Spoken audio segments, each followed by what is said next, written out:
Bon, tu vois, il t'accueille déjà. Je vais quand même dire qui il est avant que vous ne l'accueilliez, d'accord? Alors, on a la joie ce matin d'avoir le pasteur Concetto Aloy, qui est notre voisin, en fait.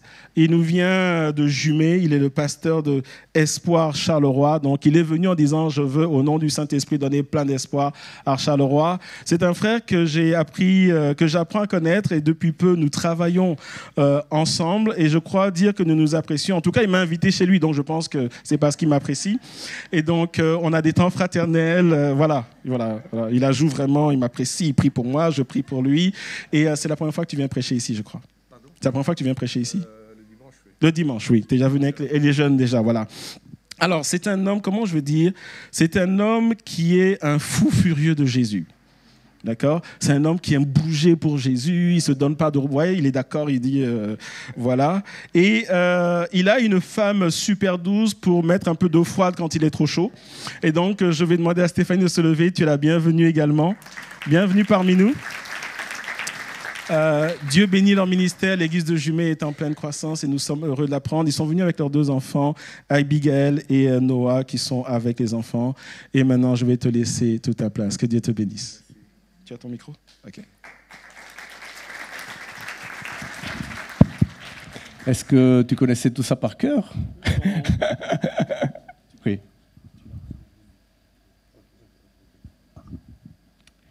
Voilà, donc bonjour tout le monde. Je connais quelqu'un dans la salle. Et oui, ça fait maintenant, depuis 2014, qu'on habite en Belgique. Je viens d'Italie. Donc, parfois, j'invente des mots. Parfois, je me demande, mais est-ce que ce que je suis en train de dire, est-ce que c'est français ou italien? Donc, dans l'église, maintenant, il y a un nouveau vocabulaire qui, en fait, ils s'ajoutent au fur et à mesure et se disent « Waouh, c'est intéressant, effectivement, on n'avait jamais pensé. » On pourrait dire de cette manière-là. Mais voilà, en ligne générale, j'arrive à me faire comprendre. Et donc, merci en tout cas à Franck et à sa femme, Laurette. Laurette, c'est juste? Lors de sa première visite, je l'avais appelée Lauretta en italien. Mais voilà, on ne va pas changer les choses. En tout cas, je suis content d'être avec vous. Et je crois aussi que... Alors donc, je vous disais, ce matin, je suis là parce que, voilà, Franck a eu à cœur de m'inviter. Et je remercie, mais le Seigneur m'a donné quelque chose pour vous, bien spécifique pour l'église de Ronsard. Il ne m'a rien dit sur ce que vous êtes en train de vivre. Je ne sais aucune situation. Je peux dire que voilà, je sens que c'est une église bénie, qui grandit, spirituellement vivante. Et ce matin, c'est un message quelque part aussi prophétique pour mettre une église en garde afin qu'on puisse garder ce cap et avancer toujours de la bonne manière, toujours en cherchant le Saint-Esprit, la conduite de l'Esprit, les dons de l'Esprit et vraiment d'avoir un impact dans la ville de Charleroi. On est là pour servir le roi des rois. Et donc ce matin, voilà, sans vous mettre peur, je vous lance mon titre du message. Ah, là, je ne le vois pas. Non? OK. Mais attention aux guerres civiles. Attention aux guerres civiles. Donc moi, je bouge beaucoup. Donc j'essaierai un petit peu de prendre toute la salle. Derrière, ça va? Le derrière, là où il y a la porte, ça va? Faites signe. OK. Donc attention aux guerres civiles. Donc la guerre civile, comme vous savez, c'est des guerres entre des personnes qui habitent dans le même pays, dans le même endroit. C'est des guerres entre voisins, c'est des guerres entre des personnes qui se connaissent quelque part, qui ont la même culture, qui ont la même langue, et qui ont eu le même gouvernement. Mais un jour, il se passe quelque chose et des guerres s'installent, des divisions. Et un peuple qui combat une guerre interne, c'est un peuple qui est en difficulté. C'est un peuple qui meurt, c'est un peuple qui se divise, c'est un peuple qui ne peut pas... prospérer. Et malheureusement, spirituellement, même dans l'Église, parfois, on peut y avoir des temps où il y a des guerres civiles à niveau spirituel. Vous savez de ce que je parle. Il y a quelques temps d'ici, j'ai vu quelques photos de l'Assemblée sur Facebook et je me disais, waouh, ils sont en train de vivre quelque chose de puissant. Je ne sais pas, la photo parlait et disait, il vit quelque chose de puissant. Mais vous connaissez le diable, vous connaissez l'ennemi de nos âmes. Les églises qui veulent grandir, les églises qui cherchent le Seigneur, le Saint-Esprit, seront des églises qui seront empêchées d'avancer. Et c'est biblique ce que je vous dis parce que dans les Actes des Apôtres, si vous prenez le chapitre 6, c'était une église naissante, le Saint-Esprit était tombé, il y avait des conversions par 3000, par des milliers se convertissaient à l'évangile. Alors qu'est-ce qui se passe en Acte 6 ?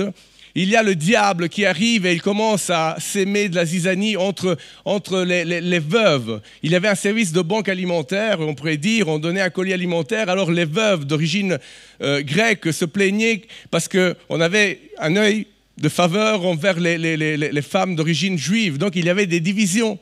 Et alors les disciples ils disent, écoutez, on veut bien mettre des personnes qui s'occupent de gérer ça, mais nous on a besoin de prier, d'aller de l'avant, on a besoin de vivre une vie spirituelle, on doit continuer à prêcher l'évangile. Donc vous voyez comme le diable dans l'église moderne a toujours essayé de, s'il n'arrive pas par l'extérieur, il commence par l'intérieur un travail avec des murmures, avec des petites choses afin qu'on puisse être divisé et pas aller de l'avance. Alors ce matin, on ne va pas parler des Actes des Apôtres, mais on va parler de l'histoire du roi David. Et on va faire un petit survol du chapitre 2, de 2 Samuel jusqu'au chapitre 8. Rassurez-vous, on ne va pas lire tous les 6 chapitres, parce que sinon, ici, la nuit va tomber. Mais je vais prendre quelques points par-ci, par-là. C'est clair que 2 Samuel 2, 8, du chapitre 2 au chapitre 8, ce n'est pas les textes que peut-être on est habitué à lire le soir avant d'aller se coucher ou le matin, mais il y a une grande vérité là-dedans. L'Église de Jésus-Christ, le peuple de Jésus-Christ est appelé à vivre l'unité. L'unité, qu'on puisse dire ensemble, soyons dans l'unité. Soyons dans l'unité. Soutenons le projet que Dieu a pour cette Église. Et juste pour vous remettre dans le contexte, ces 6 chapitres. Donc, Dieu cherchait un homme selon son cœur. Quand je dis homme, je crois aussi qu'il cherchait aussi une femme selon son cœur. Il en cherchait plusieurs afin que son peuple puisse aller de l'avant et le royaume de Dieu puisse prospérer. Il cherchait un homme parce qu'il avait besoin d'un futur roi. Parce que Saül, en fait, le roi qui était en charge, avait fait des erreurs, il avait désobéi. Et donc, il cherchait un homme selon son cœur qui puisse le représenter, un homme qui l'écoute, un homme qui puisse obéir. On connaît l'histoire du roi Saül, il avait eu des problèmes de désobéissance. Mais ce n'était pas de la vraie désobéissance, c'était sournois. Dieu disait quelque chose, mais lui, il accomplissait la chose, mais pas totalement fidèle à ce que Dieu avait demandé. Et donc, il décide de lui enlever le royaume, même s'il le laisse encore là en charge. Et vous savez l'histoire, Saül et son fils Jonathan meurent sur le terrain de bataille. Ils meurent sur le terrain de bataille, et donc il a besoin d'un nouveau roi. Il a besoin d'un nouveau roi. Et Dieu a déjà pensé à quelqu'un qui puisse remplacer Saül. Et cet homme, c'est David. Mais en même temps, comme Dieu avait déjà prévu un projet, Dieu avait déjà prévu quelque chose afin qu'il puisse y avoir de la continuité dans le royaume de Dieu, le diable aussi avait pensé à quelque chose, avait un projet dans sa tête bien précis, et on va le découvrir ce matin. Le Seigneur va nous faire grâce, même si le titre « Attention aux guerres civiles », ça peut un petit peu « Oh, qu'est-ce qui se passe ce matin ?» Soyez rassurés, on ne va pas jeter des bombes. On va jeter des bombes spirituelles afin que l'Église puisse prospérer, être modelée par son Saint-Esprit. Alors, première chose, premier point, donc, comment naissent les guerres civiles? En fait, c'est simple. Il y a 2 parties, il y a deux groupes qui s'opposent. Et c'est ce qu'on voit après la mort du roi Saül. En fait, après la mort du roi Saül, tout de suite, il y a les progressistes, on les appellera ce matin les progressistes, ceux qui veulent aller de l'avance, ceux qui veulent accomplir le plan de Dieu, ceux qui veulent voir la gloire de Dieu au milieu du peuple, ceux qui veulent obéir au projet de Dieu. Ils disent « David, tu dois devenir notre roi. Tu dois devenir notre roi. » Ensuite, il y a les conservateurs, un autre parti, un autre groupe opposé, qu'eux, ils ont un autre projet. Et le projet, c'est le suivant. On doit encore miser sur les descendances de Saül. Il y a un de ses enfants qui est encore en vie, il s'appelle Ishbosheth. Je sais que peut-être ce n'est pas tellement un personnage connu, mais c'est lui qui doit devenir roi. Et donc, vous voyez comme la graine de la guerre civile est installée. La graine est là et petit à petit, cette graine, si on ne l'arrête pas, créera une guerre civile avec des morts, avec des personnes qui vont souffrir, et avec des familles. Et donc, pour vous lire déjà quelque chose, et pour faire justement ce survol, on va commencer avec le chapitre 2, les premiers 4 versets. On peut le lire ensemble. Ici, on va parler de la tribu de Juda. Eux s'étaient placés, on va dire, c'était les progressistes.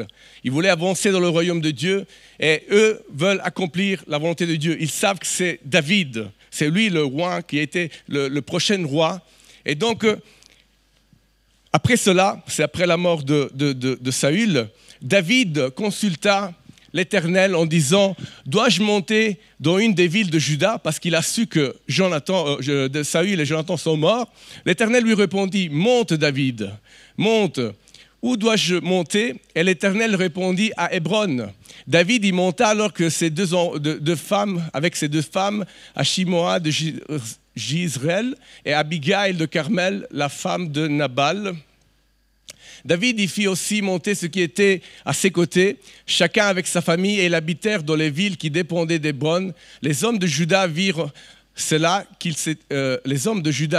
et c'est là qu'ils le consacrèrent par l'onction David comme roi sur toute la communauté de Juda. Donc David, ici, il a demandé à Dieu. Voilà, il connaît le plan de Dieu. Déjà, il a été choisi, vous connaissez l'histoire, parmi 8 enfants, il était le dernier. Il a été choisi par Dieu pour prendre la relève. Le prophète Samuel était venu chez lui. Chez lui, son père, il ne le considérait pas. Il était en train de paître des brebis, donc il était un petit peu à l'abandon. On ne l'attend même pas pour célébrer le sacrifice, pour manger ensemble. Mais Samuel dit non, attends, appelle le 8e parce que c'est lui qui va devenir roi. Donc il connaît le plan de Dieu. Il s'est mis à disposition de Saül. Il n'a pas tout de suite dit c'est à moi la place de roi, toi t'es fini. Dieu l'a dit. Il s'est mis à disposition. Il a gagné le géant Goliath et il a été toujours fidèle envers son roi. Il était toujours fidèle envers ce roi, loyal. Il voulait servir le roi, mais surtout il voulait servir le pays et le Dieu Tout-Puissant. Donc David, c'est quelqu'un qui demande à Dieu, maintenant qu'est-ce que je dois faire? Monte à Hébron. Vous voyez, déjà le parti progressiste, on peut mettre un point, parce qu'il demande à Dieu qu'est-ce qu'il doit faire. Monte à Hébron, parce que là, il y a une connexion spirituelle que je vais créer. Et c'est ça que David fait. Il monte dans cette ville. J'aime bien cette image de monter, parce qu'il y a quelque chose qui se prépare. Il y a quelque chose qui se prépare pour l'église de Ronsard, que dimanche après dimanche est en train de monter afin d'être une lumière dans la ville de Charleroi. Dieu donne la ville, il est très précis, il ne laisse pas le doute. Et il crée une connexion. Parce qu'à Hébron, il faut l'association avec la tribu de Juda. La tribu de Juda arrive et il dit « Tu vas être notre roi ». Mais comme vous savez, en Israël, il y avait 12 tribus. Donc il y a une partie qui dit « Je veux, on veut aller de l'avance, on sait que c'est toi le roi, on sait que tu as été loin, c'est le Saint-Esprit qui est descendu sur toi, donc on veut te faire confiance, on veut soutenir le projet ». Par contre, il y a l'autre côté, ceux qui veulent l'histoire, ceux qui veulent la culture, ceux qui veulent la tradition, ceux qui veulent rester dans le passé, ceux qui veulent retenir l'avancée du peuple de Dieu, disent « Non, nous on va faire un choix différent ». Et on va lire la suite.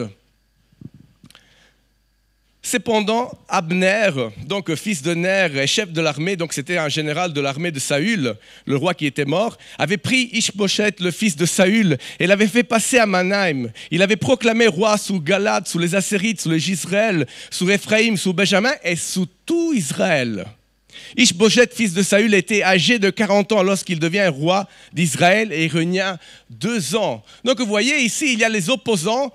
Il y a le chef de l'armée, qui avait quand même son pouvoir dans l'histoire. Il était à côté de Saül. Il a dit non, pas de David ici. Ici, c'est moi que je vais choisir. Et si vous voyez par rapport le premier groupe que je vous avais cité, là, il n'y a pas Seigneur, qu'est-ce qu'on doit faire? Là, il n'y a pas de direction de Dieu. Là, il n'y a pas une ville. C'est l'homme qui choisit. C'est la chair qui choisit. C'est le général qui dit c'est Ish-Boshet, c'est l'enfant de Saül. Et il y a un détail intéressant, en fait, cet homme, ce fils de Saül, il a 40 ans. on sait que selon les Actes des Apôtres, le chapitre 13, le royaume de Saül a duré 40 ans. Donc 40 ans, il était témoin des erreurs de son père, il était témoin des désobéissances. Et en fait, qu'est-ce qu'on fait? Au lieu d'aller vers la volonté de Dieu, on dit non, on va continuer avec le passé, on va continuer avec quelqu'un qui est grandi dans cette situation où on n'est pas tellement 100% pour le Seigneur. On fait un petit peu oui, mais ce n'est pas oui 100%, ce n'est pas amen 100%, c'est 80%. 80% de amen et 20% de moi. Vous voyez, ça c'est ceux qui veulent retenir le plan de Dieu. Et Abner, il est le chef de l'armée, donc il prend la force. Personne ne peut aller contre lui, il est le chef de l'armée. Il n'y a pas d'onction ici. Dans la vie de David, vous connaissez l'histoire, il a été roi. Mais ici, on ne parle pas d'onction. Tous les rois d'Israël étaient toujours rois avec de l'huile. C'était le signe de l'approbation du peuple de Dieu. Mais là, il n'y a pas. Il n'y a que la force humaine. Je suis emballé. Je suis emballé. Alors, donc, voici comme les guerres commencent. Parce que les 11 tribus, dans la Bible, on les appelle à chaque fois Israël, c'est l'autre partie, l'autre camp. Il y a un camp qui veut avancer avec le Seigneur et il y a un camp qui veut retenir le plan de Dieu. Et vous savez, dans le royaume de Dieu, j'aimerais vous dire une nouveauté. Il n'y a pas de place pour, vous voyez, la manière de faire père en fils. Oui, ça se peut qu'un fils puisse rentrer à la place. Là, j'étais en train d'inventer quelque chose, mais j'ai de la pitié pour vous. Ça se peut que le fils puisse prendre la relève, mais ça ne doit pas être obligé. Ça se peut qu'un jour, mon fils servira dans l'église, mais ce n'est pas à moi de lui dire où il doit servir dans l'église. Vous comprenez? Ah, ceci dit, ok, ça va, ceci dit, ok. Donc, qu'est-ce qui se passe? C'est comme ça qu'arrivent les guerres civiles. Et les guerres civiles, c'est vraiment la chair contre l'esprit et apporte aussi un combat matériel qui arrive. Et on peut lire la suite au verset 12 et 17, donc l'autre texte. Vous voyez, on n'est pas trop long, c'est un sous-vol. Donc Abner, fils de Ner, donc c'est le général qui avait placé le Ishbosheth, et les serviteurs d'Ishbosheth, le fils de Saül, sortirent de Manaïm en direction de Gabaon. Joab, le fils de Tserouja, et les serviteurs de David, donc c'est l'autre camp, se mirent aussi en marche. Et ils se rencontrèrent près de l'étang de Gabaon, et ils s'arrêtèrent les uns d'un côté et les autres de l'autre côté. Abner dit à Joab, que les jeunes se lèvent donc. Donc il y a un des deux chefs d'armée qui dit que les jeunes se lèvent donc et combattent devant nous. Joab répondit qu'ils se lèvent. Ils se levèrent et s'avancèrent en nombre égal pour Benjamin et Ishbosheth, le fils de Saül, et 12 serviteurs de David. Chacun attrapa son adversaire par la tête, lui enfonça son épée dans le côté, ils tombèrent tous ensemble. On appela alors cet endroit qui se trouve près de Gabaon, El-Kat Hatsurim. Il y eut ce jour-là un combat très rude, au cours duquel Abner et les hommes d'Israël furent battus par les serviteurs de David. Donc je ne sais pas si vous avez compris l'histoire, parce que parfois, quand on lit dans l'Ancien Testament, on se perd dans les noms, dans les prénoms, ce n'est pas évident de suivre. Mais simplement, ce matin, je vous montrerai qu'est-ce qui s'est passé. Alors, j'ai besoin de deux jeunes vaillants. Donc, le guitariste, parce qu'il a une belle prestance, et notre frère avec la chemise. Venez devant. Venez monter ici. En fait, je vous donne un secret. Pour lire la Bible, il faut la visualiser aussi. Parce que parfois, on fait des survols, on lit, mais on ne s'arrête pas sur... Alors, imaginons, qui veut faire le méchant, qui veut faire le gentil ici? Moi, en général, je suis gentil, et lui aussi, donc on est très embêtés. Okay, bon, ça va, alors c'est moi que je vais choisir.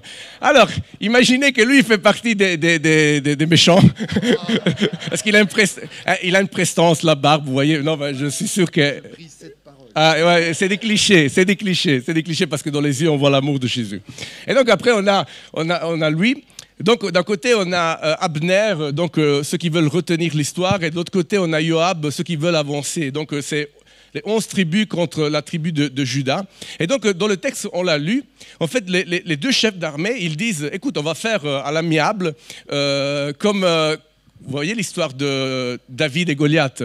On a envoyé David le grand Goliath le grand et David le petit, et ils se sont dit comme ça, celui qui gagne a gagné la bataille. Alors eux, ils appellent 12 jeunes de chaque côté et ils disent maintenant ils vont se battre. Imaginons qu'ils représentent les 12 d'un côté et 12 de l'autre. En fait, c'est des jeunes qui sont de la même famille, sont du même peuple, ils sont du même Dieu, ils doivent aller dans la même direction. Mais qu'est-ce qu'on leur demande de faire? De se battre les uns les autres. Donc, littéralement, dans la Bible, il y a écrit, ils se sont pris par la tête. Alors, non, je te conseille avec cette main-là. Et avec l'autre main, ils ont commencé à se poignarder ensemble. Bam, bam, bam. C'est écrit. Oh, non, je sais que c'est sympa de les voir comme ça. Ils ont commencé à se poignarder les uns les autres. Et en fait, il y a 24 jeunes du peuple de Dieu qui sont morts dans une guerre civile. Ils ont commencé à faire comme ça. Bam, bam, bam, bam. Jusqu'au moment où les 24 sont tombés. Merci. Merci. Est-ce qu'on peut les remercier? C'est comment toi frère? C'est comment ton nom? Giuseppe, hein? Giuseppe c'est italien, Giuseppe. Alors t'es le gentil, toi. Ça va. C'est juste pour vous embêter. Alors qu'est-ce qui se passe? On va voir maintenant le deuxième point, les conséquences. Les conséquences sont là. Alors la bataille se passe à l'étang. Vous savez, quand j'ai lu étang, je me suis dit, étang, ça veut dire eau qui stagne. Eau morte. Vous voyez, une église qui rentre dans une guerre civile, c'est une église qui stagne. Ce n'est pas votre cas, hein? Attention, ce n'est pas votre cas, vous êtes en pleine action. Mais il faut se prévenir, il faut prévenir parce que le diable veut arrêter l'église où ça jaillit l'Esprit de Dieu. Ça jaillit l'Esprit de Dieu. Donc les eaux sont garées, il n'y a pas de mouvement, ça sent la mort, ça sent pas bon. Même s'il y a de l'eau, de la pluie qui arrive, elle s'ajoute à l'étang et ne le fait pas bouger. Même s'il y a des personnes qui arrivent de l'extérieur, s'ajoutent et tombent dans la même guerre civile sans bouger. L'étang, c'est quelque chose qui a une dimension réduite. Ce n'est pas un lac, ce n'est pas un fleuve, ce n'est pas la mer, c'est quelque chose de petit. C'est une église qui ne grandit pas, qui n'évolue pas. Il y a des poissons petits. Je sais parce que quand j'ai acheté la maison, on avait un petit étang et je ne savais même pas, c'était tellement noir, l'eau était tellement noire, je l'ai fait partir l'étang. J'ai trouvé qu'il y avait des poissons petits là-dedans. Je ne sais pas comment ils vivaient là-dedans, mais pour vous dire, ce n'est pas quelque chose de bon. Et c'est quelque chose que souvent l'étang est créé par les hommes. C'est les hommes qui créent les étangs. C'est mon ancien propriétaire qui il avait eu cette idée. Ce n'était pas quelque chose de... Bon, je ne parle pas trop, c'est enregistré. Que Dieu puisse te bénir. Alors là, on est dans les conséquences. Vous savez, une église qui fait une guerre spirituelle intérieure, c'est une église où les jeunes meurent en première. Vous avez vu, on a envoyé les 12 d'un côté et de l'autre et ils ont commencé à se poignarder. Vous savez pourquoi les jeunes meurent en première? Parce que les jeunes sont audaces, ils ont envie d'avancer, ils ont envie de voir. Les jeunes, ils sont touchés quand ils regardent dans les réseaux sociaux, dans certaines églises où ça bouge, où il y a des activités. Alors ils se disent, moi dans mon église, on doit vivre les mêmes choses. Et alors on commence à se battre, on commence à rentrer dans des discussions, dans des disputes de famille. Je vous parle de cela parce que je l'ai vécu au début de ma conversion. J'étais en feu pour le Seigneur. Je suis grandi dans une famille chrétienne. Donc après des années d'anonymat, le Seigneur m'a sauvé. Stéphanie est venue chanter en Italie avec une chorale. C'est pour cela que on s'est connus, on a dit Seigneur, qu'est-ce qu'on doit faire? Mais ça, c'est notre histoire. Je vous raconterai une autre fois, sinon on ne va pas terminer. Comme ça, il va me réinviter. Donc, les jeunes, pourquoi ils meurent en première? Parce qu'ils ne sont pas animés par la sagesse. Ils veulent voir tout de suite, les lumières, ils veulent voir tout de suite la batterie qui fait boum, boum, boum, boum. Ils veulent voir que ça bouge. Ils ne sont pas animés par la sagesse. Ils veulent une église meilleure. Et ils sont aussi dégoûtés par les luttes internes. Parce qu'ils se disent, c'est ça l'évangile. Moi, je ne veux pas de ça. Je m'en vais ailleurs. Et je sais de ce que je parle. Parce que quand je me suis converti, là aussi, il y avait des problèmes et des guerres internes. Des guerres internes que c'était tellement lourd. Mais je savais que ce n'était pas ça l'évangile. J'étais grandi dans une famille chrétienne. Le Seigneur m'avait sauvé. Et là, les jeunes meurent. les jeunes meurent. J'ai vu des jeunes qui étaient sincères mourir spirituellement. Plus tard qu'il y a 2 semaines, j'ai entendu parler d'une sœur il jouait du piano, elle était sincère, la fille. Elle aimait le Seigneur, elle était tellement dégoûtée que pendant 10 ans, on n'a pas été à l'église. Elle a changé même de ville, tellement c'était dégoûtant ce qu'on avait vécu dans cette église. Vous comprenez ? C'est pour cela que ce matin, je suis là pour vous prêcher un message d'unité en Jésus-Christ. Soyez unis. Et vous verrez vos jeunes prospérer, vous verrez vos enfants devenir des serviteurs de Dieu, des femmes de Dieu. Mais soyez unis et soutenez la vision, soutenez le corps pastoral, soutenez les anciens, soutenez les secteurs de l'Église. Ne soyez pas chacun pour soi-même, parce que chacun pour soi-même, on part dans toutes les directions. Les conséquences encore, il y a plein de personnes qui combattent et il y en a 20 du côté de David qui meurent. Il y a les jeunes, plus 20, plus 360 du côté d'Ish-Bosheth. Vous voyez, il y a 380 personnes du royaume de Dieu qui meurent d'une guerre interne. 400 personnes, c'est énorme. C'est énorme. Mais surtout, on est distrait par la bataille intérieure. Et au lieu de se battre avec l'ennemi, au lieu de se battre contre le diable, on commence à se battre entre le frère et avec nos frères, avec notre sœur, parce qu'il a une manière de chanter différente que la nôtre, parce qu'on a un arrière-plan chrétien différent que... Au lieu de dire, j'abandonne ma culture italienne, ma culture africaine, et je prends la culture de Jésus-Christ de l'Évangile, je me laisse avoir. Et je pense que je suis mieux que les autres parce que je suis italien. Vous imaginez? Loin de là, je ne suis pas ça. Mais pour vous dire, parfois, ça arrive des combats inutiles pour des bêtises. Et le diable, il s'assit là et regarde. Et il dit, de toute façon, ils vont se tuer les uns les autres. Ils font comme ça, bam, bam, bam. Il se prend par la tête. Il se prend par la tête, il commence à se poignarder jusqu'à quand les 24 tombent. Et c'est fini. Et c'est fini. Il y a aussi des vengeances qui arrivent avec les guerres civiles. Dans 2 Samuel 3:6, on ne le lira pas, de 6 à 12. Donc celui qui a mis en place Ish-Bosheth, donc Abner, en fait il se dispute avec Ish-Bosheth. D'abord il le met roi. Après il a une dispute pour une question d'une histoire de femme, parce qu'il avait pris une concubine du père d'Ish-Bosheth, donc de Saül. Alors il dit, ok, je m'en vais avec David.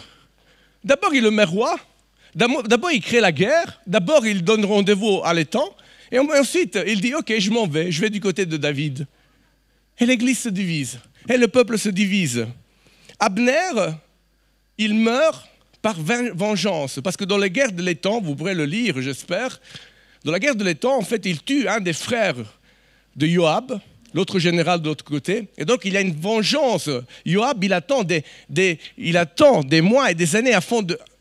Un jour, je vais t'avoir. Et c'est l'histoire qui se passe. Abner meurt. Comme aussi Ish-Bosheth, qui avait été mis roi, trahi par 2 de ses hommes. Il meurt. 2 de ses hommes, on lui coupe la tête pour l'amener à David et espérer dans un cadeau en retour. Vous voyez ? Vous voyez, quand on se divise, quand on ne marche pas selon l'Esprit de Dieu, on se fait la guerre entre nous. Et celui qui a été de ton côté jusqu'à il y a 1 minute, quand il tourne la porte, il parle mal de toi et te commence à tuer. Et l'Église, les familles souffrent. L'Église est divisée. Ça reste que le bâtiment. Il n'y a plus de vie. Il n'y a plus de... Quoi faire alors, Pasteur Franck? Quoi faire alors? On ne veut pas de ces conséquences. On ne veut pas de guerre civile. On ne veut pas de souffrance. On veut l'Esprit de Dieu au milieu de nous. On veut l'unité. On veut célébrer le Seigneur chaque dimanche, avoir un impact avec le voisinage. On veut voir des gens qui passent des ténèbres à la lumière. Quoi faire alors? Il y a un seul mot et c'est le 3e point. C'est unité. Dis-le à ton voisin, soyons unis. Soyons unis. Soyons unis, peuple de Dieu. Soyons unis, Église de Christ.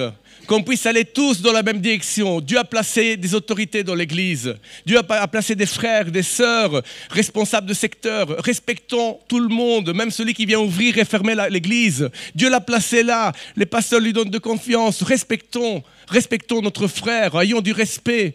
Si Dieu l'a mis là, laissons-lui faire le travail. Prions pour lui au lieu de dire « Ah, il ne prêche pas comme j'aimerais celui-là. Il n'ouvre pas la porte comme j'aimerais. Il l'ouvre de l'autre côté au lieu de la faire. » Et donc les victoires pour le roi d'Israël, vous savez quand ils arrivent, pour David, ils arrivent quand l'unité tombe. Donc toutes ces personnes qui ont entravé la volonté de Dieu ne sont plus là, parce que malheureusement sont entretués les uns les autres. Et alors c'est là que David peut s'installer et devenir roi des 12 tribus d'Israël. C'est là que les victoires commencent. Au chapitre 8, comme je vous disais, vous voyez, on a fait un survol, j'ai dit la vérité. Donc on a fait, si vous avez envie, je sais que parfois les gens ils ne le font pas, mais lisez demain les chapitres 2, 3, 4, 5, 6, 7 et 8 et allez voir si ce que je vous dis c'est la vérité. Au chapitre 8, verset 1, il dit « Après cela », il n'a pas le texte mais je vais le lire pour vous, « Après cela », retenez ce mot, cette phrase. Après cela, David battit les Philistins et les humilia et leur prit le contrôle de la capitale. Quand tu prends la capitale de ton ennemi, ça veut dire que tu as gagné. Il est écrit « après cela ». Mais après cela, quoi? Quand vous lisez « après cela », allez voir qu'est-ce qui s'est passé avant. Avant, vous savez qu'est-ce qui s'est passé? Il y a eu la mort des oppositeurs, des religieux, de ceux qui ne voulaient pas de la volonté de Dieu. Il y a David qui devient roi des 12 tribus.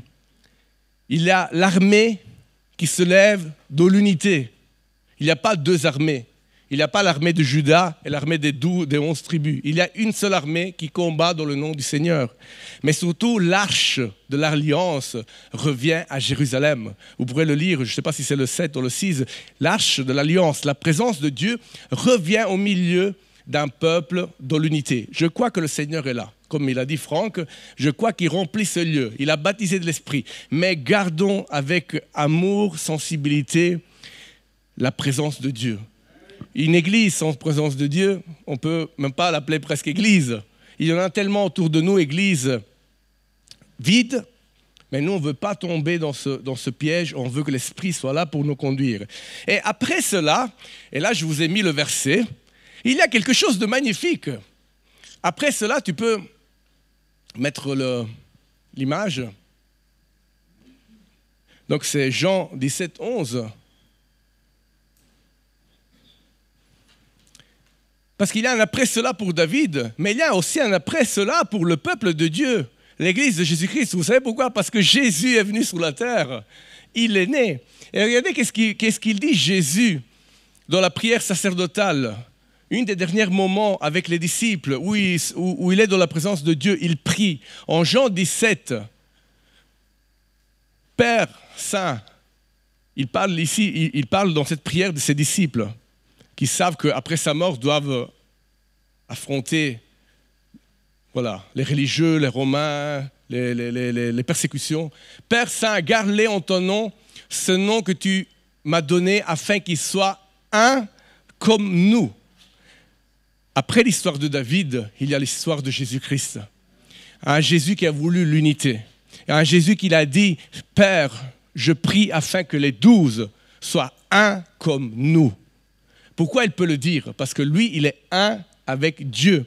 Et si vous lisez le chapitre 5 de l'évangile de Jean, je n'ai pas mis le texte, mais je veux juste vous donner quelques flashs. Il est confronté aux religieux qui dit, mais tu te prends pour qui? Tu te fais fils de Dieu. C'est qui toi pour dire que Dieu est ton Père? Mais Jésus, il l'appelle en Jean 5, 17, il l'appelle mon Père, parce qu'il y a de l'intimité. Ce matin, l'invitation, c'est vraiment d'avoir de l'intimité avec les frères et les sœurs de l'Église en Christ. Soyons de l'unité. Allons au-delà du fait qu'on soit sous le même registre d'Église. Connaissons-nous ces activités, hommes, femmes, jeunes, prières, barbecue, c'est toutes des activités pour se connaître et créer de la cohésion et aller de l'avant ensemble. Donc Jésus parle d'unité parce que lui, en première, il était uni avec Dieu. Jésus est un modèle parce qu'il dit, toujours au chapitre 5 de Jean, il dit, les choses que je fais, je l'ai vu faire au Père avant. Donc il est un modèle. Quand on est dans l'unité, quand on est avec le Seigneur, quand on est conduit par l'Esprit, on devient un modèle pour les autres. On ne devient pas une pierre d'achoppement. Si tu es en train d'achopper la vision du Seigneur dans l'Église, remets-toi en question. Jésus toujours, il dit,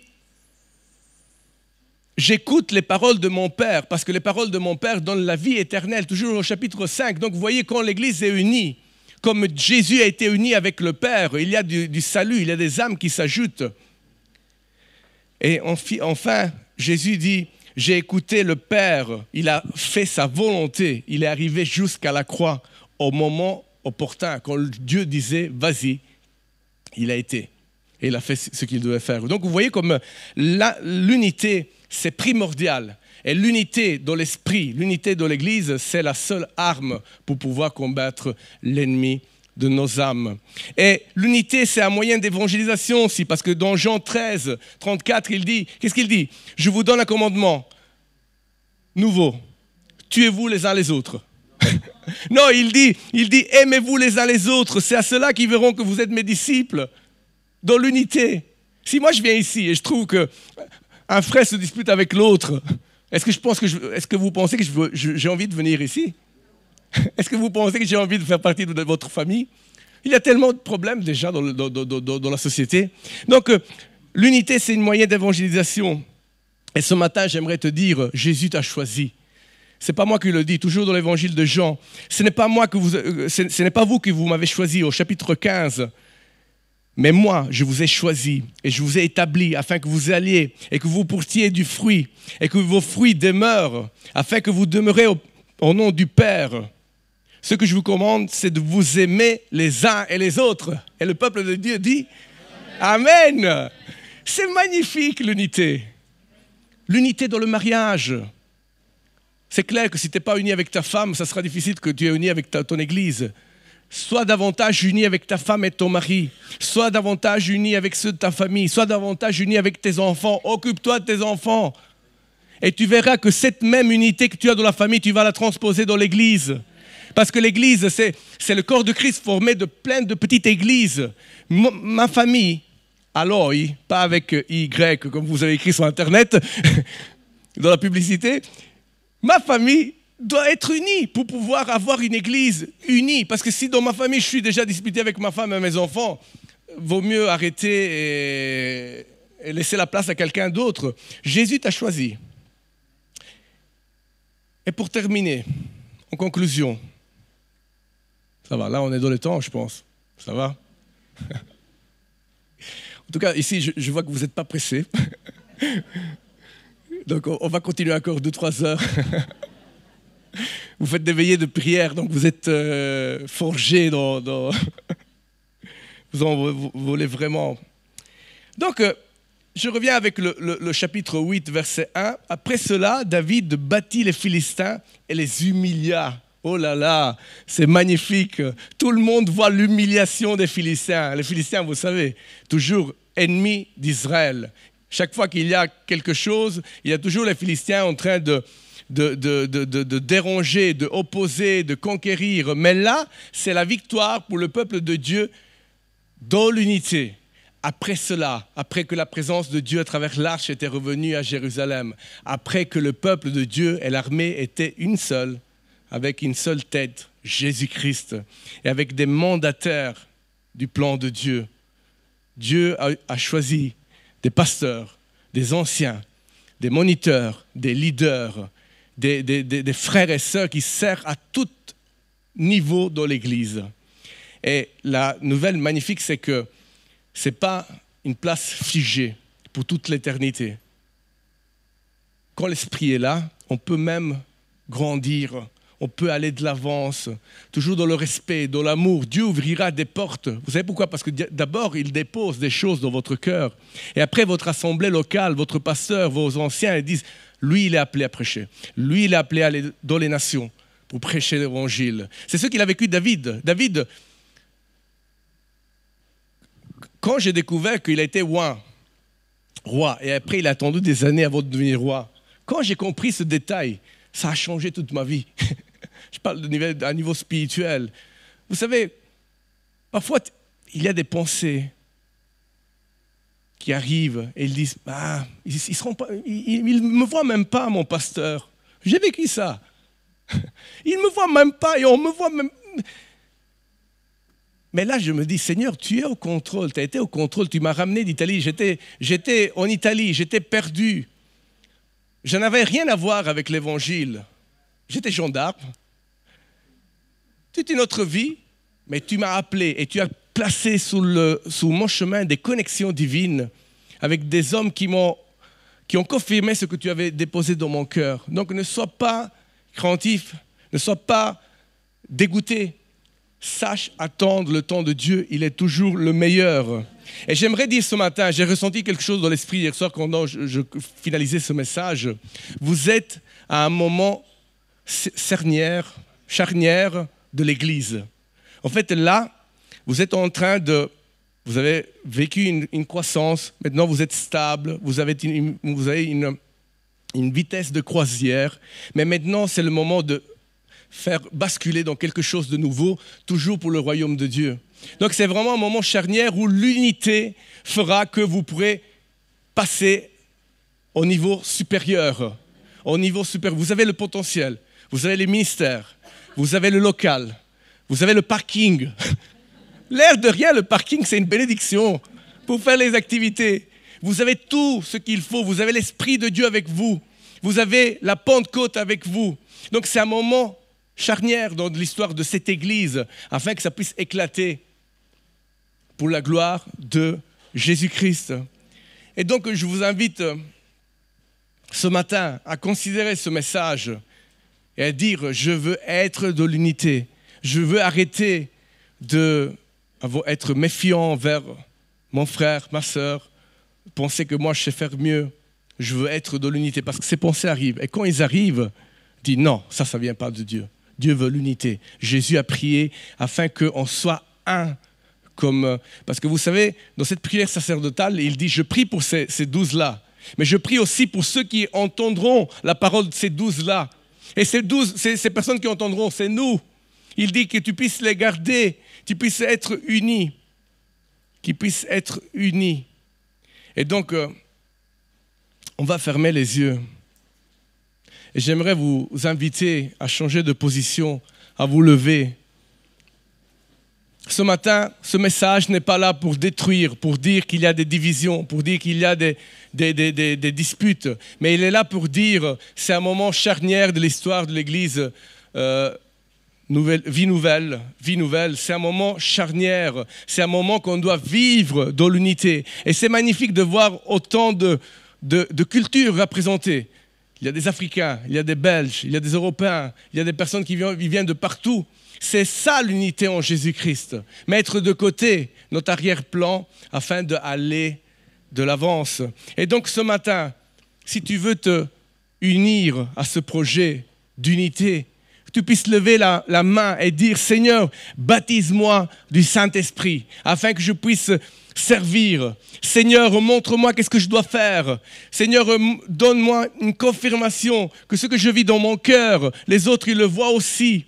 Que tu puisses lever la main si tu veux t'ajouter à cette vision. Montre-moi, Seigneur, la place que je dois occuper en 2023. Seigneur, que je ne suis pas attiré par des choses qui font bling-bling, mais que je suis attiré par ta volonté. Seigneur, éloigne les pensées d'orgueil et de jalousie, Seigneur. Seigneur, permets l'unité dans mon église et dans ma famille, Seigneur, au nom de Jésus-Christ. Que le peuple de Dieu puisse lever les mains et dire, je veux participer à cette œuvre. Je veux soutenir Franck et Laurette. Je veux soutenir cette église au nom de Jésus-Christ. Que ça puisse jaillir, que ça soit jamais un étang. Les étangs, laissons-les derrière. Les étangs, laissons-les derrière. La religiosité, laissons-la derrière. Et soyons ouverts à la vie de l'esprit. Une vie que, comme il a dit le pasteur Franck, ne regarde pas au programme. Oui, il y a des programmes, mais laissons-lui la liberté de vivre. Laissons-lui la liberté de vivre. Et pendant que le groupe de louanges me rejoigne, qu'on puisse prier dans l'unité et dire, Jésus, je veux faire partie de ce projet. Mais là où tu me donnes, Seigneur, je ne veux pas prendre la place du général, je ne veux pas prendre la place de Jésus, je ne veux pas prendre la place du Seigneur, je veux être conduit par le Saint-Esprit, peuple de Dieu. Si tu veux être conduit par le Saint-Esprit, lève ta main et dis, Seigneur, baptise-moi parce que tu es là, tu as baptisé déjà une sœur. Baptise-moi, remplis-moi de ton esprit, qu'on puisse vivre une appel géant ce matin. Pas une appel limité à ces 4 rangées ici devant, mais une appel où tout le monde prie pour cette unité et tout le monde puisse soutenir le plan de Dieu. que le Saint-Esprit s'oppose à la chair ce matin. Seigneur, dis au Seigneur, Seigneur, pas de moi, comme Jean-Baptiste, plus de toi et moins de moi. Fais ton œuvre, choisis ce que tu veux. Seigneur, que je puisse être une pièce dans le puzzle. Seigneur, que je puisse être une pièce qui apporte une contribution. Au nom de Jésus-Christ, je ne veux plus du passé. Je ne veux plus du passé. Pendant que le groupe de louanges nous conduit dans un temps d'adoration finale, que chacun puisse dire, Seigneur, baptise-moi. Rappelle-toi, le baptême de l'Esprit, ce n'est pas une étiquette.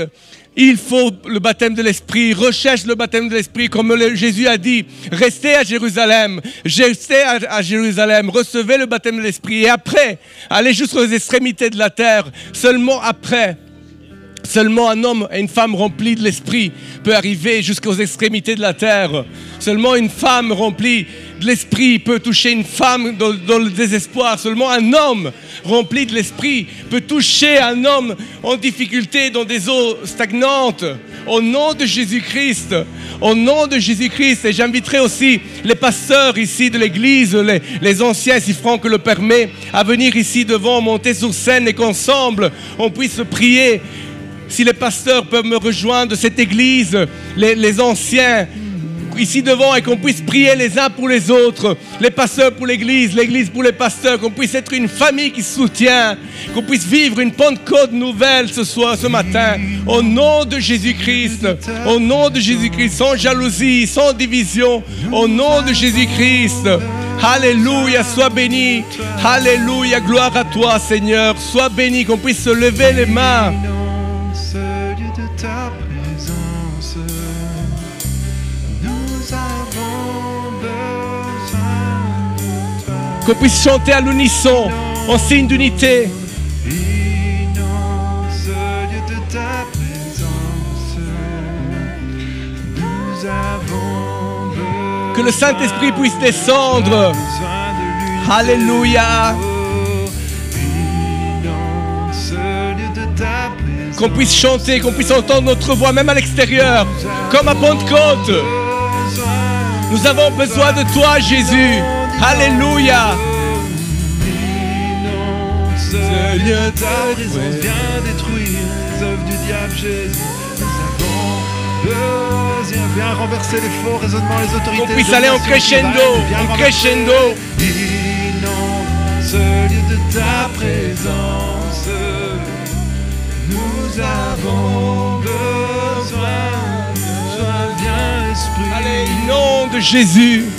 Viens Esprit de rêve. Qu'on puisse prier en langue ce matin. Qu'on puisse invoquer, comme il a dit Franck, sans des choses bizarres, mais que l'Esprit puisse marcher au milieu de nous. Alléluia, qu'on puisse prier les uns pour les autres, oh Dieu. Shalarabaïse.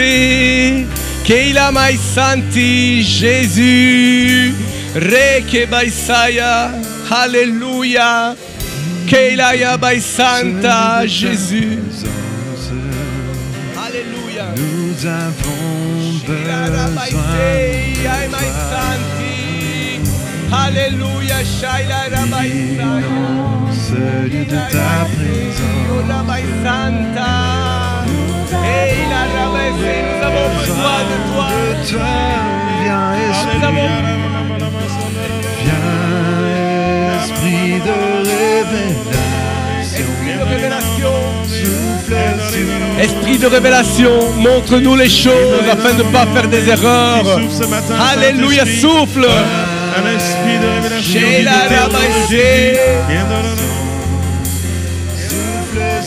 Keila Ramai Santa, Shalara Baïse. Nous avons besoin de toi en cet instant. Seigneur, sois le centre de nos vies. Alléluia. Et qu'on accélère un chant de mélodie, témoignant de ta grâce infinie. Inonde ce lieu de ta présence. Nous avons besoin de toi. Tu as besoin de Jésus. J'ai besoin de Jésus. Ce lieu de ta présence. Alléluia. Nous avons besoin de toi. Nous avons besoin de toi pour l'unité, Saint-Esprit. Viens, esprit de révélation, souffle sur nous, souffle sur nous. Viens, esprit de révélation, souffle sur nous, souffle sur nous. Nous avons besoin de toi. Alléluia. En cet instant, Seigneur, sois le centre de nos vies. Sois le centre de cette église, Jésus. Et quand moi s'élève un chant, Une mélodie témoignant de ta grâce infinie, nous avons besoin de toi. En cet instant, Seigneur, sois le centre de nos vies. Quand moi s'élève un chant, une mélodie témoignant de ta grâce infinie. La parole de Dieu déclare dans Romains chapitre 5, le verset 8, que l'amour du Père est répandu dans nos cœurs par le Saint-Esprit. Et ce matin, pour terminer ce culte, nous allons dire, Seigneur, que l'amour du Saint-Esprit grandisse dans nos cœurs. Alléluia. Parce que lorsque nos cœurs sont remplis de l'amour que produit le Saint-Esprit, alors les divisions tombent, les querelles tombent, et chacun est tourné vers l'œuvre de Dieu. Nous voulons prier ce matin, Saint-Esprit grandit dans nos cœurs, produit l'amour pour mon frère blanc, noir, d'une culture différente, d'un arrière-plan différent, pour toute âme que tu enverras dans ce lieu, pour des personnes qui peut-être ne s'habilleront pas comme nous, qui ne vivront pas comme nous, mais qui est cet amour qui est là. Que réellement nous ayons un cœur élargi par l'amour du Saint-Esprit, afin que chaque frère, chaque personne, chaque être humain que Dieu enverra en ce lieu puisse trouver sa place. Nous voulons prier et continuer à prier. Nous voulons prendre ce temps, cette parole au sérieux et entrer dans une dimension d'amour, d'unité que seul le Saint-Esprit produit. Parce que des attaques viendront. Mais lorsque l'ennemi ne trouvera pas de faille dans nos cœurs, il n'aura pas d'autre choix que de retourner. Nous prions ce matin au nom de Jésus.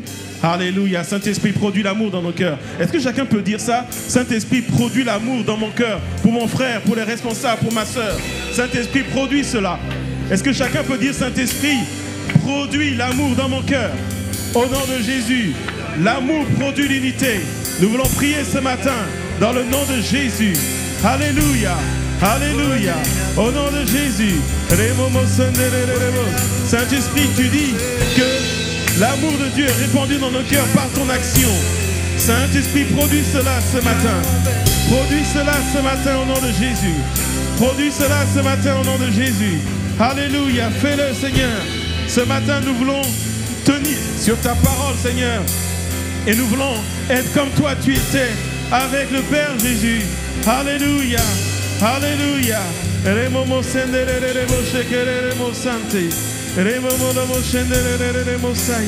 Au nom de Jésus. Au nom de Jésus. Alléluia. Au nom de Jésus. Alléluia. Alléluia. Alléluia. Au nom de Jésus. Alléluia. Alléluia. Alléluia. Alléluia.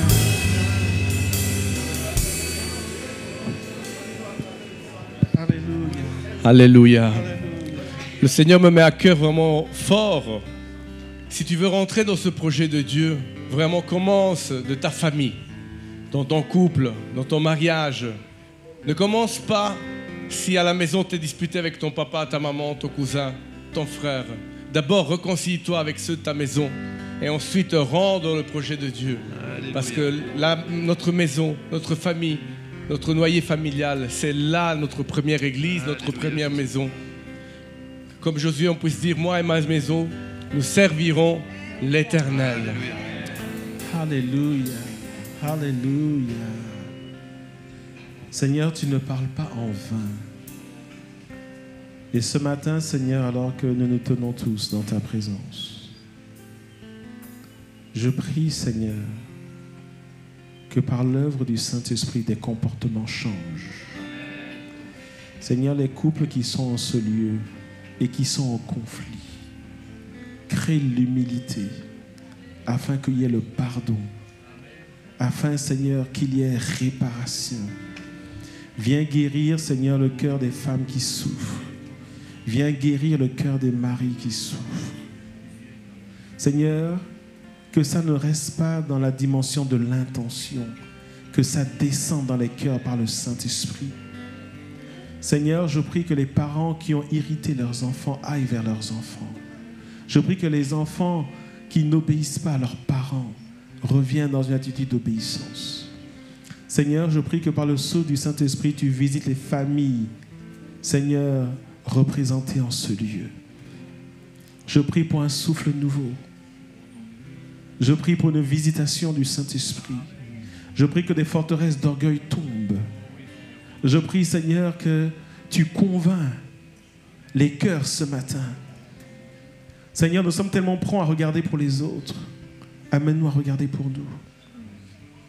Seigneur, touche les familles. Touche l'Église. Seigneur, change nos mentalités. Tu dis dans ta parole que le péché nous enveloppe si facilement. Je prie que cette enveloppe du péché qui fait que nous apportons à l'Église la pensée du monde, ces choses soient brisées dans le nom de Jésus. Le monde nous enseigne à regarder l'étranger comme quelqu'un de dangereux, de différent, à nous moquer, à mépriser.